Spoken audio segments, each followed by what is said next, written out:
देश की आज़ादी के बाद में जितने हाईवेज एंड एक्सप्रेसवेज देश में बने, उस संख्या के आधे एक्सप्रेसवेज एंड हाईवेज न्यू बनाए गए पिछले 9 साल के अंदर। और अगर कुछ सालों को और वेट कर ले नए हाईवेज एंड एक्सप्रेसवेज के इनॉग्रेशन को देखते हुए, तो जितने एक्सप्रेसवेज एंड हाईवेज हमारे देश के अंदर आज़ादी के बाद में बने, ऑलमोस्ट उतने हमने एक दशक के अंदर बना लिए। और ये सुनने में बहुत अच्छी खबर लगती है, जहाँ पर हम तेजी से प्रोग्रेस कर रहे हैं रोड डेवलपमेंट के अंदर, लॉजिस्टिक्स हमारा इंप्रूव कर रहे हैं, रोड कनेक्टिविटी इंप्रूव कर रहे हैं। लेकिन इस सारी चीज के अंदर एक ऐसा टॉपिक भी है जिसको कहीं ना कहीं पर गवर्नमेंट इतना ध्यान नहीं दे रही, और वो है रिबन डेवलपमेंट। ये होता क्या है, इसके बारे में भी ज्यादा अवेयरनेस नहीं है, और इसके नेगेटिव्स कितना इंडिया को बाद में जाकर परेशान कर सकते हैं, इसका कंसर्न भी ज्यादा लोगों को नहीं है। और आज के इस वीडियो में हम जानेंगे कि क्या होता है रिबन डेवलपमेंट, क्यों ये इंडिया के लिए एक अच्छी बात नहीं है, और इसको प्रिवेंट करने के लिए क्या किया जा सकता है, और इंडिया स्पेसिफिक ये इशू क्यों है। सारी चीजों के बारे में आज हम जानेंगे।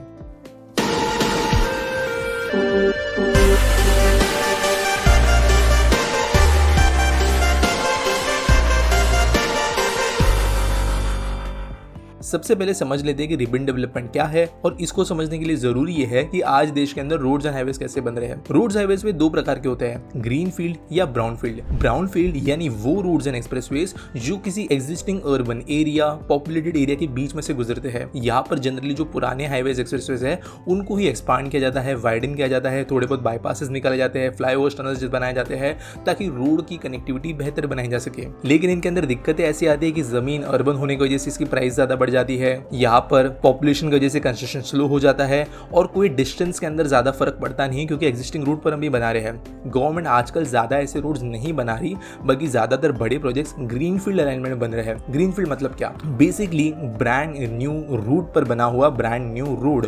ये ऐसे क्षेत्र में से गुजरता है जहां पर कोई रिमोट पॉपुलेशन एग्जिस्ट करती हो, गांवों में से गुजरता है, अर्बन एरियाज को ये डायरेक्टली कनेक्ट नहीं करता, जिसकी वजह से ये इजीली बनाए जा सकते हैं। ना यहाँ पर जमीन ज्यादा महंगी होती है, ये ऐसे रूट्स में से गुजर सकते हैं जो कि ओवरऑल डेस्टिनेशन तक का डिस्टेंस भी कम कर सके। मॉडर्न टेक्निक्स का ज्यादा तेज से इस्तेमाल हो सकता है, और कंस्ट्रक्शन स्पीड भी बढ़ती है, और इसके लिए ग्रीन फील्ड एक प्रेफरेबल ऑप्शन बना है आजकल नए रोड्स बनाने के लिए। लेकिन ग्रीन फील्ड डेवलपमेंट ही रिबन डेवलपमेंट को राइज देता है। अब ये क्या समझते हैं, रिबन डेवलपमेंट मतलब किसी रोड के आसपास में एक लीनियर वे में बढ़ा हुआ अर्बन स्प्रॉल, जिसकी पूरी इकोनॉमी उस हाईवे या रोड के ऊपर डिपेंड करती है। और इसको बेहतर एक्सप्लेन करने के लिए मैं आपको एग्जांपल देता हूँ। कोई रोड, स्पेशली ग्रीन फील्ड, ऐसे रूट में से गुजरता है जहां पर पहले जमीन की वैल्यू नहीं थी, वहां पे दूर दराज के खेत वगैरह होते होंगे।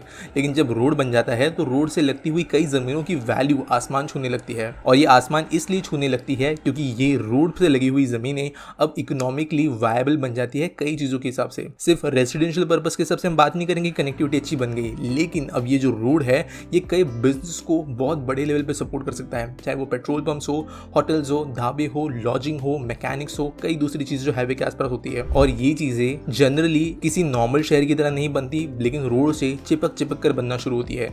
इसका मतलब ये है कि ये जो डेवलपमेंट एक जीरो डेवलप्ड एरिया के अंदर आना शुरू हुआ रोड की वजह से, ये किसी शहर की तरह नेचुरली रोड से दूर की तरफ नहीं फैलता, लेकिन रोड से लगते लगते आगे बढ़ता है, और रोड से अगर आप थोड़ा सा अंदर जाना शुरू कर दो तो डेवलपमेंट खत्म हो जाता है, और एक लाइन में ये गांव एंड शहर बनना शुरू होते हैं। और ये बुरी बातें हैं। ये क्यों समझते हैं? पहली बात, अगर रोड एक्सेस कंट्रोल्ड ना हो, यानी कि एंट्री एग्जिट पॉइंट्स डिफाइंड ना हो, तो ये हाईवेज के पर्पस को डिफीट कर देते हैं। देश के अंदर ज्यादातर अगर आप अपने हाईवे वगैरह पे गाड़ी चलाई है तो आप जानते हो कि जैसे आप अर्बन एरिया में घुसते हो, जैसे आप विलेज एरिया में घुसते हो, तो रोड स्लो डाउन होता है।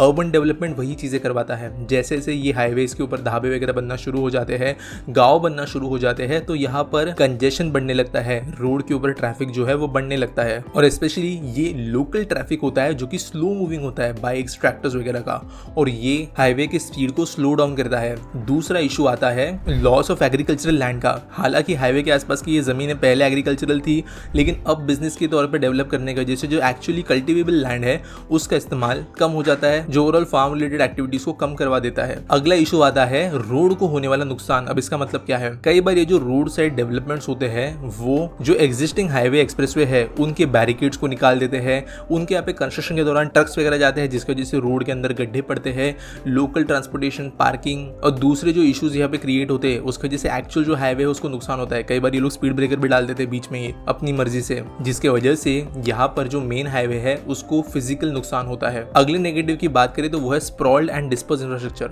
अब दोस्तों जब ये हाईवे के आसपास में ऐसे डेवलपमेंट होना शुरू होते हैं तो इनिशियली तो पैसे वाले लोग करते हैं, लेकिन जब ये डेवलपमेंट्स होने लगते हैं तो उसके बाद में वहाँ पर काम करने वाले लोग, वहाँ पे बेस जॉब्स जो क्रिएट होती है उनके अंदर लोग काम करने वाले जो है वो आसपास में ही रहना शुरू करते हैं। और इसके लिए छोटे मोटे घर, रेसिडेंशियल प्लेसेस और जो भी आप कह सकते हो सोशल चीज़ें होती है, दुकान वगैरह छोटे मोटे, ये भी इन हाईवेज के आसपास में ही डेवलप होना शुरू होती है। रोड से चिपक कर बेसिकली पूरे के पूरे गांव जो है वो हाईवेज पे ही डिपेंड करते हैं, जिसके कारण होता ये है कि जो डेवलपमेंट एक सर्कुलर वे में होना चाहिए वो एक लाइन की तरह होने लगता है। और अगर आप टाउन प्लानिंग जानते हो तो लाइन के अंदर हुआ डेवलपमेंट कभी भी ज़्यादा अच्छा नहीं होता, क्योंकि यहाँ पर जो यूटिलिटीज होती है, बिजली, पानी, सीवेज, इनको बिछाना बहुत डिफिकल्ट होता है और ज़्यादा एफिशिएंट नहीं होता। पब्लिक ट्रांसपोर्टेशन यहाँ पे देना डिफिकल्ट होता है क्योंकि ये इतनी ज़्यादा लाइन में बनी होती है कि यहाँ पर एक ही मेन रोड बन जाता है। इसके बाद में कॉस्ट इफेक्टिव इंफ्रा सॉल्यूशंस यहाँ पे बनाए नहीं जा सकते क्योंकि जो डिस्टेंसेस बिटवीन पॉइंट्स है वो लीनियर है। तो यहाँ पर ऐसी कम्युनल प्लेसेस नहीं बनाई जा सकती जो सेंट्रली लोकेटेड हो, कोई सेंट्रल बिजनेस डिस्ट्रिक्ट या सेंट्रल जो आप कह सकते हो एक एरिया नहीं हो सकता लोगों के लिए, जो कि प्रॉब्लम बनाता है और बेसिकली लैंड यूज को इनएफिशिएंट बना देता है, जिसकी वजह से रिबन डेवलपमेंट एक अच्छा फिनोमेनन नहीं है इन सिनेरियोस को देखते हुए। और इसके लिए गवर्नमेंट चीजें कर रही है। अब हालांकि कई सारे new highways and expressway access control होंगे जहां पर बैरिकेड्स होंगे, बड़े बड़े दीवारें होगी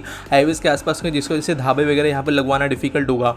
लेकिन आप जानते हो कि इंडिया के अंदर कहीं ना कहीं पर कोई ना कोई जो है वो जुगाड़ कर देगा। वैसे गवर्नमेंट जो इनको रोकने की कोशिश कर रही है, लेकिन ये चीजें होती जा रही है। इनफैक्ट दोस्तों ऐसे भी हुआ है कुछ कुछ जगहों के ऊपर जहां पर नए एक्सप्रेसवे जो बने हैं और इनका अपना ओपनिंग नहीं हुआ है, वहां पर लिटरली हर हफ्ते मार्केट्स लगाई जाती है। और आप कह सकते हो ये इनिशियल फेज होता है किसी रिबन डेवलपमेंट का, और गवर्नमेंट को इसको रेगुलराइज करना चाहिए। थोड़ी यहाँ पे रूल्स एंड रेगुलेशंस लाने की जरूरत है ताकि हाईवेज जो हम बना रहे हैं वो एक्चुअल में यूज भी हो पाए। लेकिन हमेशा ऐसा नहीं हो कि सबके सब चीजें नेगेटिव हो, कुछ पॉजिटिव्स भी होते हैं। फॉर एग्जांपल अगर रिबन डेवलपमेंट ना हो तो हाईवेज को यूज करना थोड़ा डिफिकल्ट हो जाएगा। इसका बेस्ट एग्जांपल है समृद्धि महामार्ग। ये हाईवे बन गया इतनी तेजी से कि यहाँ पर आसपास के डेवलपमेंट को अब तक टाइम मिला ही नहीं है, जिसकी वजह से इस बड़े से एक्सप्रेसवे पर आप निकलते हो तो आपको खाने पीने की चीजें खुद कैरी करनी पड़ती है, पेट्रोल की टैंक फुल करानी पड़ती है, क्योंकि अब तक कोई डेवलपमेंट नहीं हुआ। अगर हाईवेज के ऊपर पेट्रोल पंप्स, रेस्ट स्टॉप्स, ढाबे, लॉजिंग, मैकेनिक्स ये चीजें ना हो तो वो भी हाईवेज को अनयूजेबल बनाते हैं। और इसके लिए ये डेवलपमेंट होना जरूरी भी है, बस ये कि ये अच्छे तरीके से प्लान्ड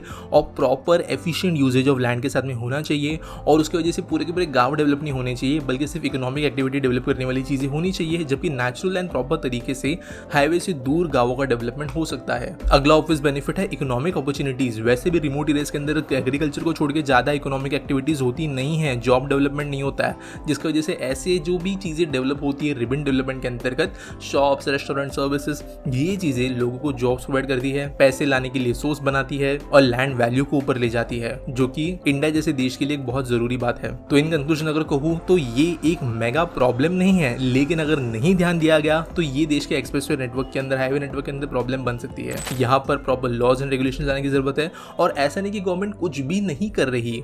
अगर फिर से एग्जांपल ले समृद्धि महामार्ग का, तो ये एक्सेस कंट्रोल होने के बावजूद मल्टीपल स्मार्ट प्लान्ड टाउनशिप्स इस रोड के ऊपर खुद से गवर्नमेंट डेवलप कर रही है, सब चीज़ों को ध्यान में रखते हुए, जो मैंने पॉजिटिव्स बताए वो सारे के सारे ले आएगी और जो मैंने नेगेटिव्स बताए उनको ज़्यादातर एलिमिनेट कर देगी, जिसके कारण एक्चुअल में रोड यूज एफिशिएंट बन पाएगा। उम्मीद करता हूँ ये वीडियो आपको थोड़ी अच्छी लगी होगी। अगर आपके पास में कोई ओपिनियन है तो उसे मुझे आप कमेंट्स में ज़रूर बता सकते हो, पर मैं जो भी लगे वो भी कमेंट्स में बता सकते हो। वीडियो अच्छा लगा हो तो लाइक करना। मिलेंगे अगले वीडियो में।